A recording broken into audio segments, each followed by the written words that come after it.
Welcome to This Day Live, the Sunday talk show, where we discuss all things political, bringing you the top stories locally, nationally, and from around the world.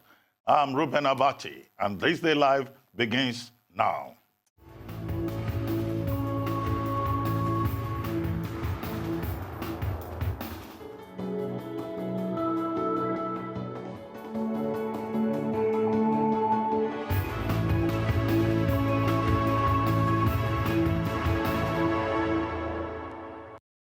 I'd like to welcome today's guests, Wadume, Public Affairs Analyst, Professor Anthony Killer, Director, Center for International Advanced and Professional Studies, Chike C. Ogea, former Commissioner of Information, Delta State, and Professor Bola Akintenuwa, Director General, Bolitech Center for International Diplomacy and Strategic Studies.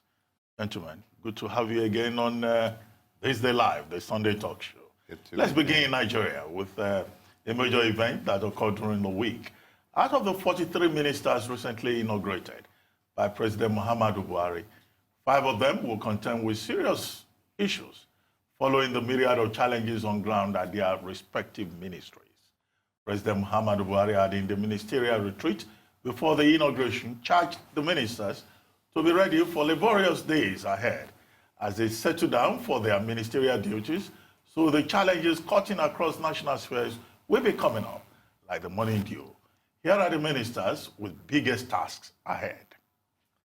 All eyes are now on Bashir Magashi, the Minister of Defense, a former military administrator of Sokoto State, who is expected to tackle terrorism, banditry, kidnapping, and the seeming prevailing bad blood between the army and the police.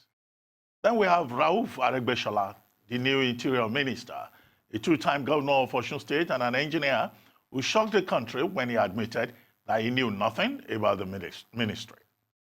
Saleh Maman, the Minister of Power, and Gode Jedi Agba, the Minister of State, are to drive the implementation of the recently signed electricity roadmap agreement between the federal government and a German company, Siemens. While President Muhammadu Buhari and Timi Presiva are to battle with the challenges in the petroleum industry, the cash cow of the country, and revive the country's comatose refineries. Then, of course, finally, we have Zainab Ahmed, the Minister of Finance, who's assuming office for a second term.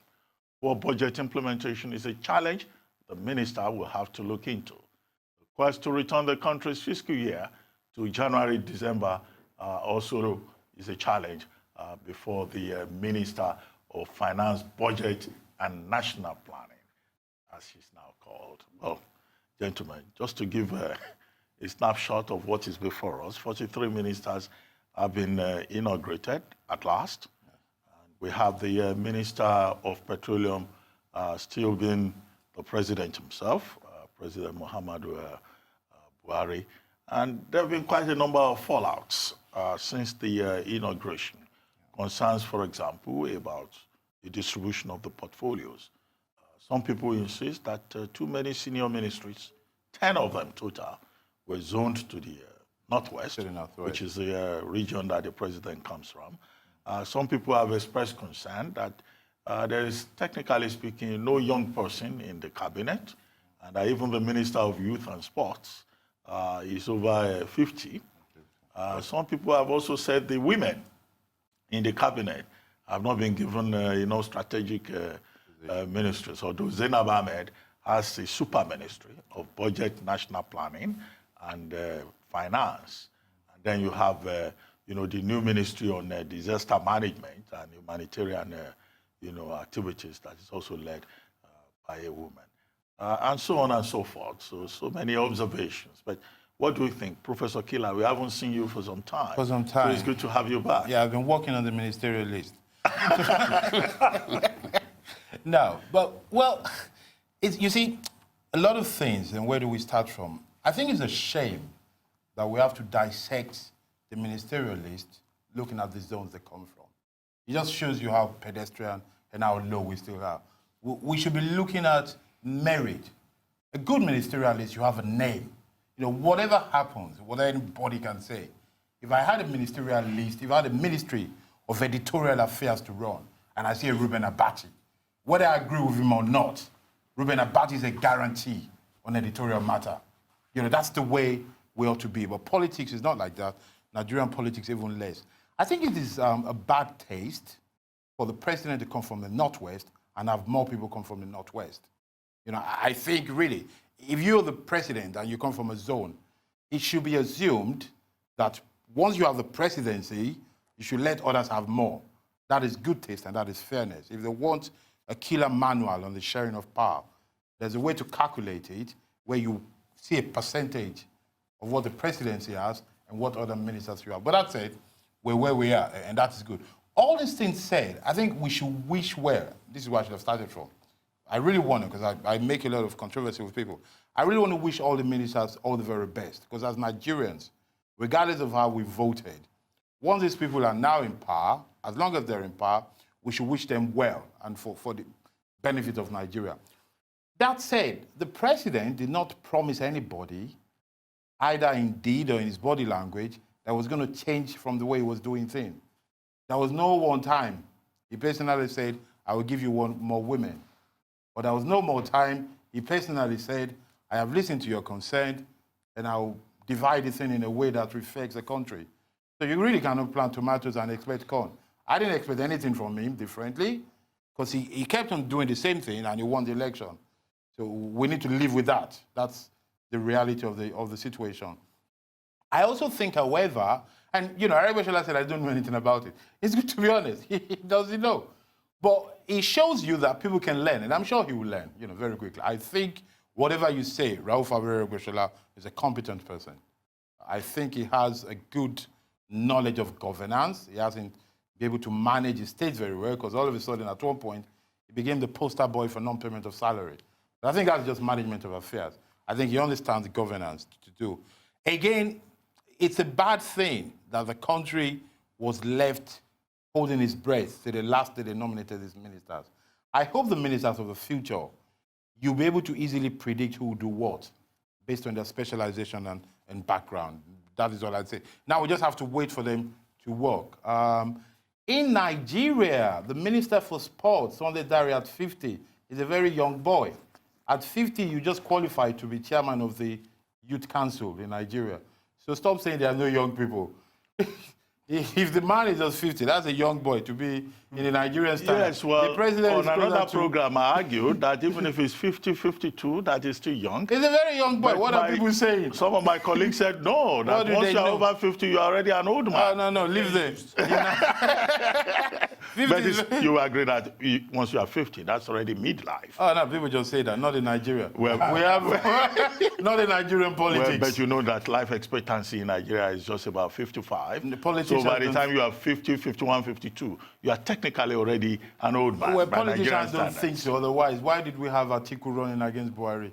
Apparently, if you run into politics, you have longer life. Anyway, Gomez, let's have your thoughts on this ministerial list. When I saw the list, my first impression was that I want to see who is going where, so that for us to know exactly how to do our dissecting. The funniest part of it that I saw after they were given their positions is the position of the minister for Niger Delta Kenya. and the minister, this minister of state for Niger Delta. And based on my findings, I was made to know that the minister for state was prosecuting the minister who is now his boss. And I was wondering how he will report and relate to that person who's supposed to have been planning to throw him in jail. That aside, I think that it's too early for us to do a very good judgment on the ministerial list, because I mean they just got their portfolio. Though albeit one of them said he doesn't know what he's going to do, and based on what you just said, that he's a very competent man. I believe he's a competent man as well, and I believe that he will learn fast. So I think Nigeria should just hold their sword and let's see where the minister is going to take us. I know that for the president of Nigeria to have picked people that he thinks he can work with, He must have done his thorough job to know that, yes, these are the people that I can work with. This is if where I I'm want saying, to pick up my management team, I want people that I can vouch for. And whatever happens in every ministry is going to be on the table of the president of Nigeria, because he picked them. Okay, to that, well, I can vouch for you, not for the president of Nigeria. Well, I'll still come to you, Chike. Chike was on the morning show with me to discuss this same subject. But, you know, before I come to you, let me take Prof very quickly. Prof, what's your assessment of the cabinet list that we now have to work with President Muhammadu Buhari? Many issues to address. The first one, as raised by Professor Killer, expressing surprise that 10 of the ministers will come from Northwest. The senior ministers. And I don't see any problem with it. Why? Because we have refused in this country to address the critical, foundation of the many problems we are faced with. If the Constitution provides that Mr. President has the right to appoint whoever he wants, then you cannot complain about his choice of people from many areas. Yeah, you can show him his bad taste, though. The second point there, you can argue that, yes, why not respect federal character, that principle. The issue is that in the political history of the Federal Republic of Nigeria, where is it on record that the abuse of the principles, anybody has been prosecuted? Oh, for it, yeah. It's not done. Yeah. Now let's come to the Minister of Foreign Affairs, for instance. The ministry, I can say, on the basis of research, that it has been fraught with quote and unquote non-diplomatic problems. It's a ministry. Now, the same minister has been put there, Geoffrey Onyema, telling us that, yes, the way it used to be in the past 4 years, that's how it's going to continue. You deploy people from various ministries, people without basic foundation of diplomacy. Go and run diplomatic affairs. They are all there. And I asked myself, when does a mechanical engineer perform the responsibilities of a medical doctor? Medical doctor. So I cannot understand why. Well, is this a case of territoriality? You are trying to protect territory. Your background haven't been in, diplomacy and foreign affairs. Yeah, no. Well, So you want to keep the non-diplomats out. That's not true. You see, I was SA to 2 different foreign ministers. Yeah. One was a careerist, Ambassador Oluyemi Adeniji. The other one, a professional politician.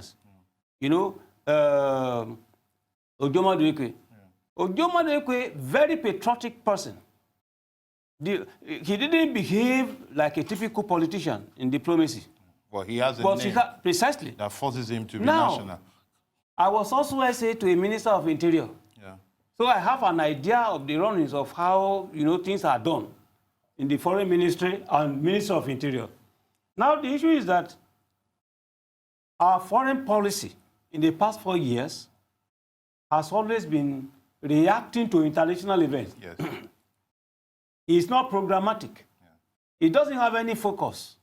We are only responding to issues. Events, Well, because the professionals are not there.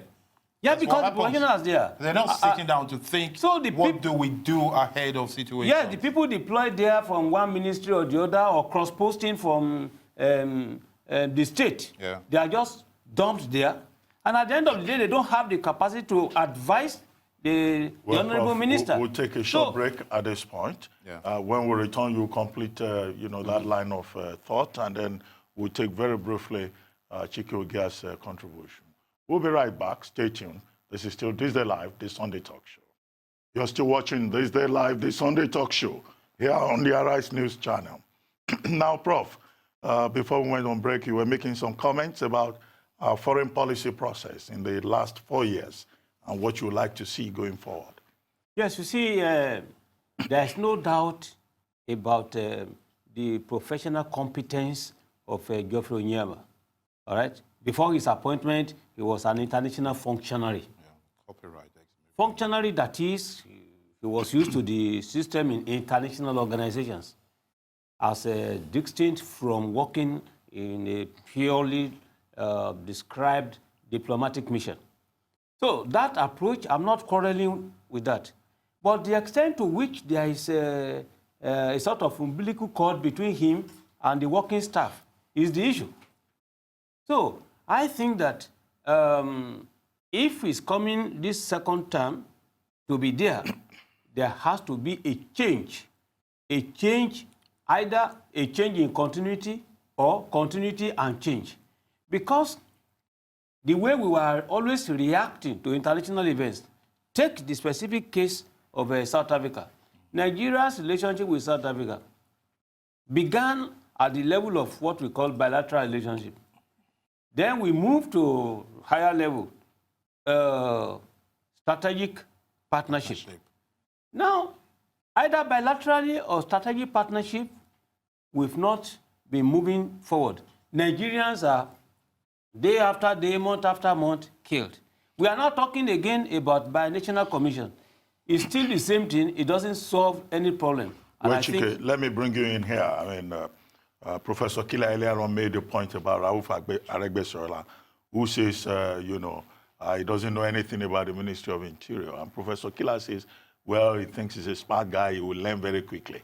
Should we, at this point, months behind the schedule, still be talking about ministers who are going to college, rather than people who hit the ground running and deliver? The truth, Ruben, is simple.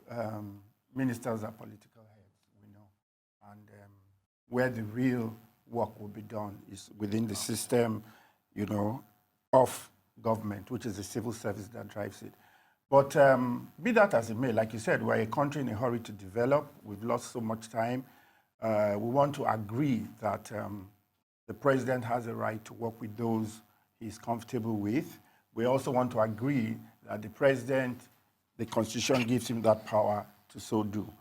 And we also want to agree that there's no way in the Constitution where it says that the president must let us know, the background of those he wants to go to and where he wants to put them. Otherwise, the screening in the Senate will have been much more meaningful. So be that as it may, I want to look at 3 thematic areas that concern me as a person, just the way the 2 pros focused on foreign affairs and all that kind of thing. As a lawyer, what I saw was that we saw a screening that exposed Festus Keyamo as a very brilliant lawyer.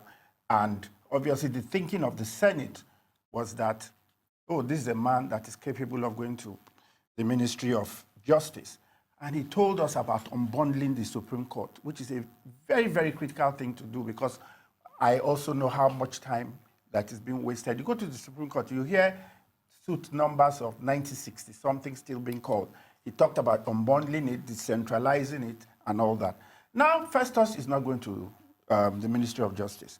They are all in the same cabinet. Is there anything wrong with the person that is going to be there borrowing from some of these ideas and do these things that can bring about real reform in the justice sector? That is one. The second area, because I have worked in that area, and that is maybe the most critical area of government, is the area of budgeting and finance. We know that the current minister was actually a deputy, so to speak, to the lady that had to leave. Like I said, you remember on the morning show, none of them were economists.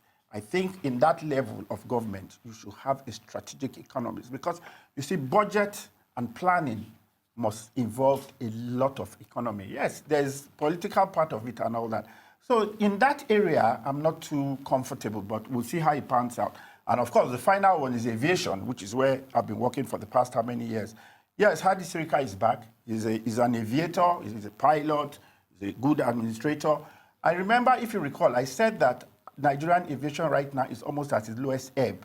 And the man in Abuja was like, no, because there's been no crash. We are doing well. No. He's not in the industry. I can tell you, when you begin to get the kind of incidents we're having in the Ministry of Aviation, then you are in trouble. You are in a plane, the air system goes off, Planes are crash landing all over the place. You see, what we don't want in aviation is for incidents to turn into accidents. And when you begin to get too many incidents, then that is a warning. But I assume Sirica will take the bull by the horn, do the necessary reforms that are there. They want to start with the runway in Enugu. They should quickly get that done so that we can have I'm sure safety that in the Hadi skies. Sirika himself is probably listening to you, and he can take some of these ideas on board. But some other persons hold the view that this cabinet is not structured to deal with the major challenge that Nigeria faces, which is the economy and poverty. But we'll see what happens, and then we'll keep a watching brief. Let's go to the United States. The United States Department of Justice on Friday released a statement announcing that 80 defendants, most of whom are Nigerians, have been charged with conspiracy to commit fraud, conspiracy to launder money, and aggravated identity theft. A number of the defendants, the statement said, are also facing substantive fraud and money laundering charges. A federal grand jury indictment just charged the 80 defendants with participating in a massive conspiracy to steal millions of dollars through a variety of fraud schemes and launder the funds through a Los Angeles-based money laundering network. Those arrested today, including 11 in the Los Angeles area, are among 80 defendants charged in a federal grand jury indictment that alleges millions of dollars were taken from victims through a variety of BEC scams, romance scams, and other online frauds. Losses in this case were approximately $10 million, and attempted thefts were approximately $40 million. This case involved 32 confirmed victims. These scams target a variety of vulnerable populations. It might be church communities, it might be elder fraud, it might be individuals likely to fall for romance scams. That's the story there, but according to a criminal complaint also unsealed on that occasion, co-conspirators based here in Nigeria, the United States and other countries contacted the lead defendants in the indictment, Valentine Iro, who is 31 years old, and Chukwudi Igbokwe, who is 38, both Nigerian citizens, for bank and money service accounts that could receive funds fraudulently obtained from victims. It is believed that once the conspirators convinced victims to send money under false pretenses, Iro and Igbokwe coordinated the receipt of the funds and oversaw an extensive money laundering network. Now, not too good for Nigeria's image, and this has generated a lot of controversy that, 77 Nigerians out of 80 involved in what is called business email compromise scams, BEC scams, from 2016 to date. And the FBI received over 140,000 complaints between January and July 2019 about the operation of these Nigerians. And then, of course, about the same time, we are having all kinds of reports from all over the world, either from Saudi Arabia, where 23 Nigerians are on death row, or the UK, where a Nigerian lady has been sent to jail for theft, for stealing, or Ethiopia, where another Nigerian is said to be involved in, a series of scams, and is in the jail for 6 months. But there's another, report from Singapore that he swindled somebody to the tune of about $27,000. And then before now, the FBI also reported the case of one gentleman, OKK, popularly known as Invictus Obi, who was even featured by Forbes magazine. And he also was said to have swindled people to the tune of $11 million. I mean, very bad for our image. But the Diaspora Commission chair is saying that the persons involved in this latest report who are in Nigeria should either go and hand over themselves to the American authorities or they will be extradited. Let me start with you, Chike. I think they should. That is why for the next foreseeable time, I'm going to be wearing strictly Nigerian Ankara like this, because we want to show the world that good things come out of Africa, and from Nigeria in particular. Look, the truth is that this has been a terrible time for Nigeria as a country. Our image has been at the lowest ebb. It has received the kind of battering, because you see what these people do, whether they are Igbos, Hausas, or Yorubas, They are Nigerians to the world. They don't know all these are silly games we play in here. And what they do is that they taint all of us. Look now, I don't think any of these drug box situations can occur anymore. In fact, I saw a message on my WhatsApp thing, yes, that they've even canceled appointments before you just drop your thing and get your visa. I think it is really terrible, and these bad eggs that go out of their way, you know, to taint this country and give this country such a terrible name. It's so. I don't even have the words because my heart really aches. Because there are good Nigerians all over the world that are doing fantastic. But Professor Killer, hasn't Nigeria. President Trump been vindicated when he said the other day that some of these people from shithole countries are, causing problems in America? I do not think Donald Trump, with his shit mouth, has been vindicated. Let's take the words back to him. I think a few things need to be said. Number one, crime of any kind is bad. Whoever does it, it needs to be condemned. That needs to be said. Whether they're Nigerians, Americans, it doesn't matter. Crime is crime. I also think that maybe Nigerians need to find out what is the indignation of the righteous or the anger of the good people. The anger of the good people, we should be directed against any kind of crime, oppression, or hatred.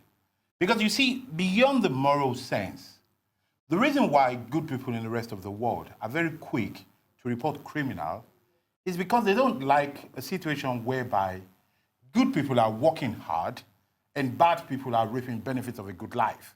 That is why if your neighbor sees you in England and the US committing crime, he will report. You see, not only because he's a good citizen by himself, because he doesn't want you to have a good life whilst he's working hard and he's not getting it. Because a lot of these people spend a lot of money, they throw it around. And whilst their colleagues, the ones Chike was saying, so there are good Nigerians out there, while they're working hard dollar by dollar, these people are grabbing money. So they should be reported.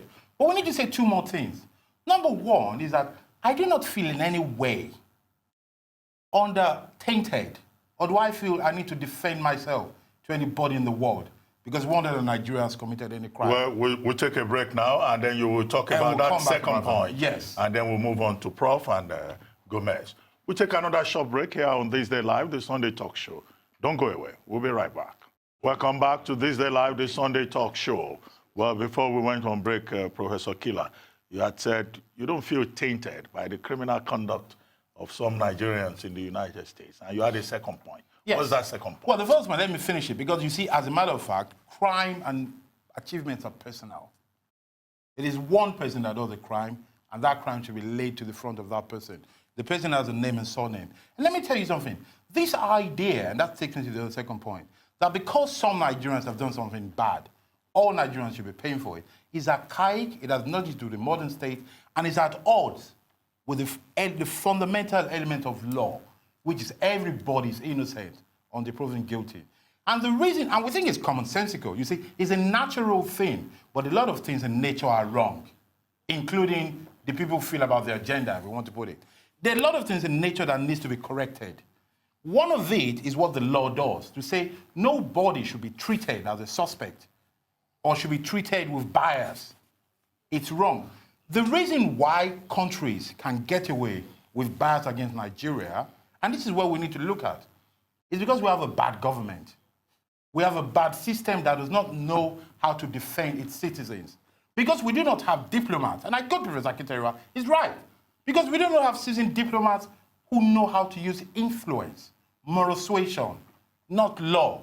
Winston Churchill went to negotiate for Britain when it was a very weak, poor country, and he went as a leader. Well, the Nigerian government is not willing to negotiate for persons who have been accused of outright criminality in the United States. The Nigerian government does not need to negotiate for anybody else. Actually, that is wrong. They should.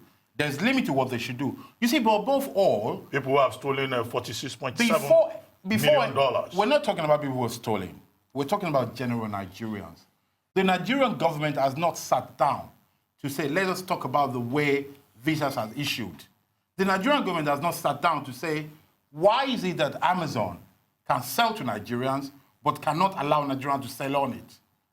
You see, the Nigerian government needs to protect the image and the body of Nigerians. Well, your point is made, but let's come back to the immediate subject before us. Gomez, you lived in the U.S. before, so... You see, the problem What where is I at will issue not here with this particular where I will not accept your postulation is the fact that no matter what they do outside there, it has a collateral damage to us as Nigerians. No, it does. I say it shouldn't. And That's what I'm it saying. will, because But they it shouldn't. now get casting us scammers. We shouldn't allow You know, anybody to cast us, is my point. But they're still Nigerians. They didn't say, okay, Chukwu, one. I'm sorry, is I'm the going to one take that a second committed. from you. I'll tell you something.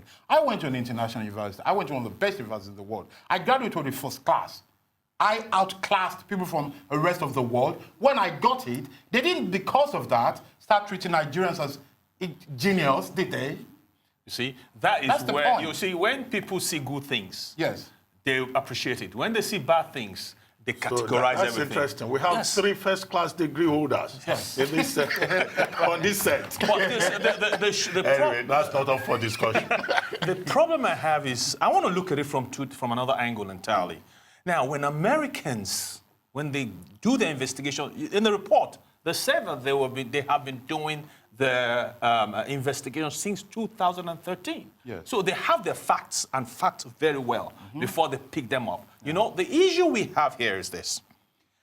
Wherever you look at it, there are Nigerians trying to make a fast living. Yes, that I agree. And also there's something about the Nigerian, even the EFCC, that where they catch people by the arm, not by the wrist, not by the arm. And when they do that, they're giving them opportunity to get off. With this one, if you listen to those guys, the guy that was introducing these scammers, they were saying that they will be in jail for a long, long time. And it's sure. And I'm telling you, they're going to be in jail for a long time. But on the Nigerians saying that they should, some people can go back, they will repatriate them. I don't know where that is coming from, because they can easily change their name and vamoose into Nigerian community. What we should be saying is how to change what we can do in our country to make our country better. So people don't have to go and do things like this. That is the problem I have, and that's the issue I have with this. We need to change our country.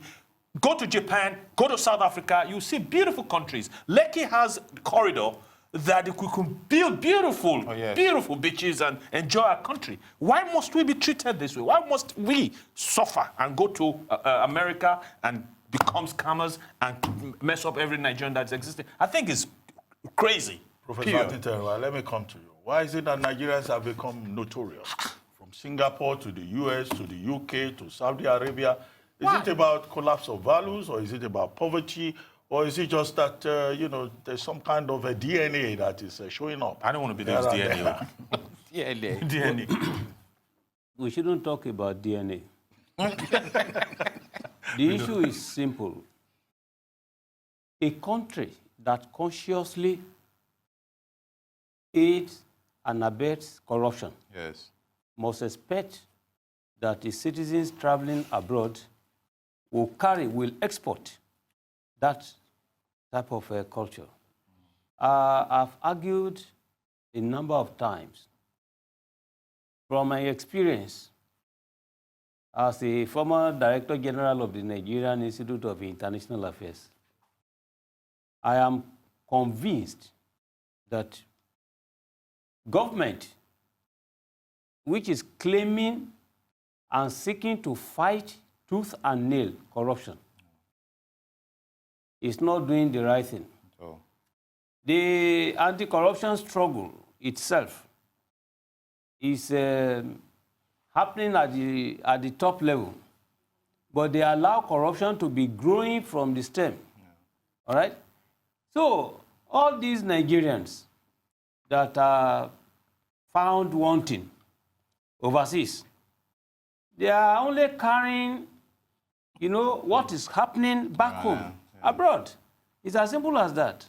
Second point, Professor Killer made one beautiful point, but I do not agree with it, in spite of his beauty, is that he said he wouldn't be tainted by the criminal activity of another person. He's right. You are Killer, Anthony Killer. Okay. You are not a criminal. I'm not. So the criminals have their identity. But in terms of why other Nigerians have to be prosecuted and perceived as other criminals. Yeah. The reason cannot be far-fetched. No. Why? Please, look at these statistics. 29,723 Nigerian immigrants in the U.S. reportedly overstayed in 2018. The period covers October 1, 2017 to September 30, 2018. Now, in June already, Donald Trump gave instruction that they should be deported. Okay. Now, but the date of the deportation leaked. He now had to change that. Now, what is overstay here? It's not criminally in the sense of people who engage in these scams, fraud, all along, 419. No. But when you have a visa with a valid period of stay, because many people do not easily understand, you have a 2-year visa. But if you are stamped in saying that, look, your stay should not exceed 1 month, 30 days, your period as approved, you should not exceed that. But Nigerians did, yes. Now, where, for instance, Professor Killer was quite correct, there is the need, let me put it to say, public enlightenment for people. This is where the foreign ministry is failing. Yeah. All right, you are very clear there. But when you look at the number of people involved, why is it that Nigeria is leading there? If it's just limited to 1, 2, 3 people, fine. But 77 upon 80. 90%. So no, it's... Prof, we need to take another subject. But on a lighter note, some Nigerians have said that list released by the FBI does not quite reflect the Nigerian federal character. Exactly. It is not. But all Nigerians... we need to move on to another subject. Just a second to say, all Nigerians should hold their head high. Nobody should feel that because of this, and especially those watching us abroad. If you're good, keep being good and hold your head high. Nobody has the right to treat you badly because of a few people. Well, another story that should be of great interest to the panel. Suspected kidnap kingpin, Alhaji Amisu Bala, popularly known as Wadume, has opened a can of worms about his real personality, profession, and alleged involvement in the Nigerian politics, particularly in the build-up to the 2019 general elections. He said he received 13 million naira from the ruling All Progressives Congress, APC, for the February 23 presidential election. Wadume made the confession while he was being interrogated by detectives. He said he defrauded some politicians, including Darius Ishako, governor of Taraba State, who allegedly gave him 6 million naira. Wadume did not give details of what the money allegedly paid to him by the ruling party was meant for, but he said he made politicians believe that he possessed spiritual powers that he could use to make them win elections. APC's spokesman, Lanre Isaonilu, denied Wadume's claims and said he is not aware of such transaction. Well, Prof, I come back to you. I mean, this gentleman was freed, by soldiers after he had been arrested by policemen. The policemen who arrested him were killed. And since he was rearrested by the police, he's been making very shocking revelations about the role of the military in his escape, and now about politicians to whom he's a consultant of sorts for spiritual purposes and, well, maybe other reasons as well. For coming back to me. Because I told you that in this country, we consciously aid and abet corruption. Is there. Now, you can see that soldiers, those who are meant to secure the people of Nigeria, to secure even the bad people, because we have the good and the bad people. And the ugly. The beautiful and the ugly. Now, Nigerian soldiers will now have to kill other security officers meant to assist in the security of Nigeria's sovereignty. national unity, national interest. Now, how do you explain the fact that Wadume, handcuffed, now arrested by some policemen with the ultimate objective of prosecuting him? Well, Prof, if you just hold your thought, there, we'll take another short break, and then when we return, you can complete that sentence. We'll be right back. Don't go away. Welcome back to This Day Live, the Sunday talk show here on the Arise News channel. Yes, Prof. Before we went on break, you were talking about Amisu Bala, popularly known as Wadume. Let me just put it this way. When Goodluck Jonathan said that there were Boko Haramis in his government, he said so very consciously. It was not a slip of tongue. Now, can it be argued today that Boko Haramis and anti-Nigerian elements are not in government? I ask this question because these soldiers who killed policemen, all right, they are soldiers of the Federal Republic of Nigeria. The policemen that were killed, they are also policemen of the Federal Republic of Nigeria. And I ask this question, in whose interest are the soldiers killed the policemen? Whose interest are they protecting? Well, Chike, let me come to you. In whose interest do politicians engage the likes of Amisu Bala Wadume for spiritual purposes, and as campaign managers?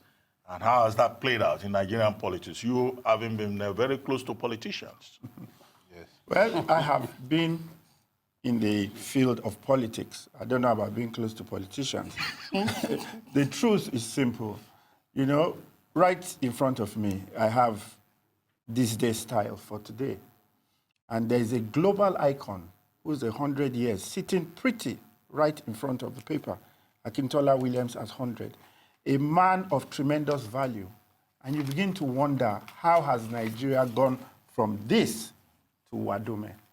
It just tells you the kind of rot that has bedeviled our country over the years. And it is really pitiful. Look, like you rightly said. From the scammers in the US Yes. to the kidnap kingpin of Taraba State. And like Prof said, this is a man who has told us that he belongs to both parties. The two major parties, because that is the truth. Because these politicians use these people, and when it's after elections over, they abandon them. That is how you have the kidnappers, that is how you have the armed robbers, that's how you have the scammers, that's how you have everything. Our politics needs to be sanitized. I keep saying this over and over again. It is too toxic because there's so much at stake. In Nigeria, politics is the end all and be all, the greatest profession there ever was. You see doctors, lawyers, everybody, we all abandon our professions and behave like nobody can survive without politics. Do you concur? We have to change everything. I seriously concur to We what have you're to saying, change it. that we need to do something about our political landscape. Because it's people like this are the ones making decisions for people like us. Because when they do the finance, when they got the finance, they send it out and they do the unexpected. And then the politicians come in and we got mess and rot in the system. So looks like there's a meeting of minds on this particular subject. I'm going to come back to you, Professor Kilabet, on another subject. Let's take one quick subject and the final one for today.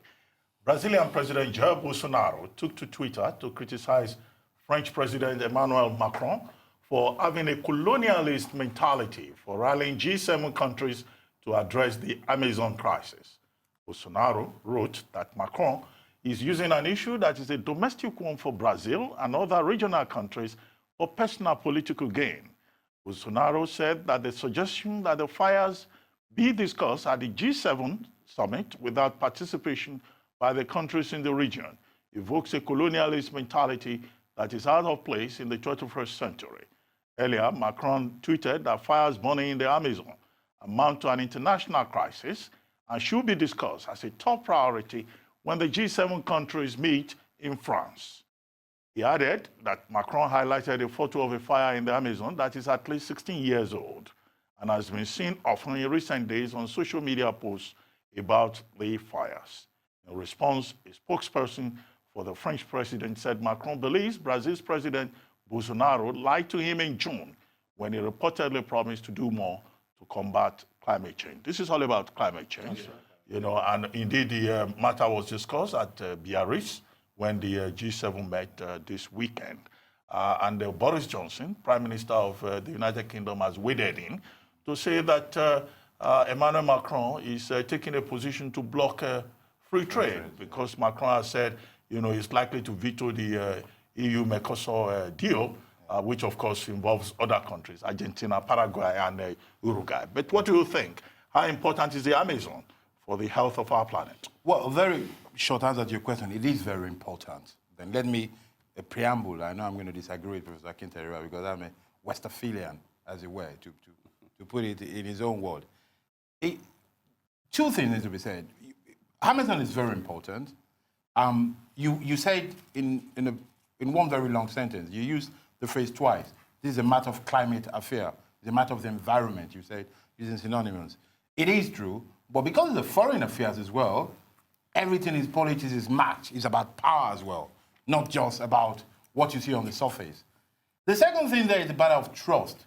If we were to be open-minded and trust people for what they say, Macron believes that this is a global affair that will affect everybody because in reality, if Amazon goes dry, it will affect the whole world. So he feels we lose 20% of global oxygen supply.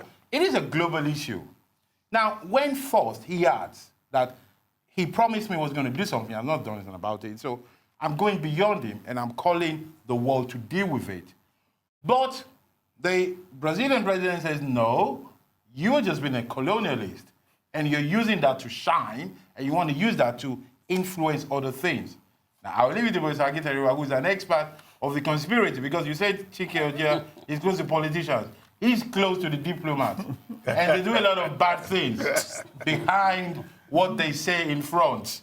So I'll leave him to explain what is really going on behind. But as good people like Wale Gomez and I, that we just follow the things. We just follow them. We just follow them. What we're seeing is that there's a climate problem, and whoever can solve it is welcome to solve the problem. So Macron, keep doing what I don't know if Macron watches the show, but just in case he watches it, because I know he came to the shrine. Yeah, so he's very prone to Nigerian affairs. He lived in Abuja for a while. Yeah. So if he's watching the show, keep on doing what you're doing and just give a chat to, give the Brazilian president a call as well. Let him know what's going on. Don't let him stop you. Well, Prof, Yeah, is Bolsonaro guilty as charged? Yeah. Because he's been accused of being so pro-business, he doesn't care about the environment. He doesn't. Emmanuel Macron is right. Brazilian president is not wrong. Aha. that is the Akinteriwaism. But yeah, I like that principle of Akinteriwaism. There are two issues involved. There is conflict between global sovereignty and national sovereignty. The global sovereignty is at the level of Macron, who is much concerned about climate change. You see, why they are concerned, much concerned, is simply because on basis of scientific research and report, it is expected that the global warming, taking Greenland as a typical example, it is expected that the type of warming, the level, the height, as are today, shrink it out, is expected to occur in 2070. Yeah. And already it is occurring. Okay? Now, Amazon is even bigger than the whole of Europe in terms of territorial size. And when you have these wildfires, fires here and there, and the world is increasingly man-made fires. Precisely. Increasingly becoming deoxygenated. Now they should be concerned. So they are right. But when we now come to the level of national sovereignty, you cannot use the external dimension to come and not only interfere, but intervene in what constitutes, you know, the domestic affairs of Brazil, as provided for in Article 2, Paragraph 7 of the UN Charter. I just knew you were going to quote that. Can I say? Let's go ahead. So in this case, you cannot blame the Brazilian leader. I knew. Now, What do we do? We in Nigeria, for instance, nobody is talking about the implication of this global warming, this climate change. We are now told that all the coastal areas in the whole world by 2023, for instance, we may be charged, confronted with 25 feet, rise, sea level. What are we doing?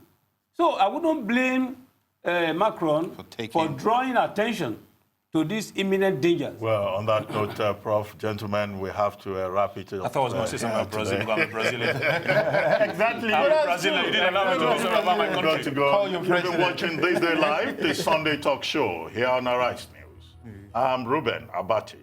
From my entire team here in Lagos, it's bye for now. And thank you very much for watching. See you next week.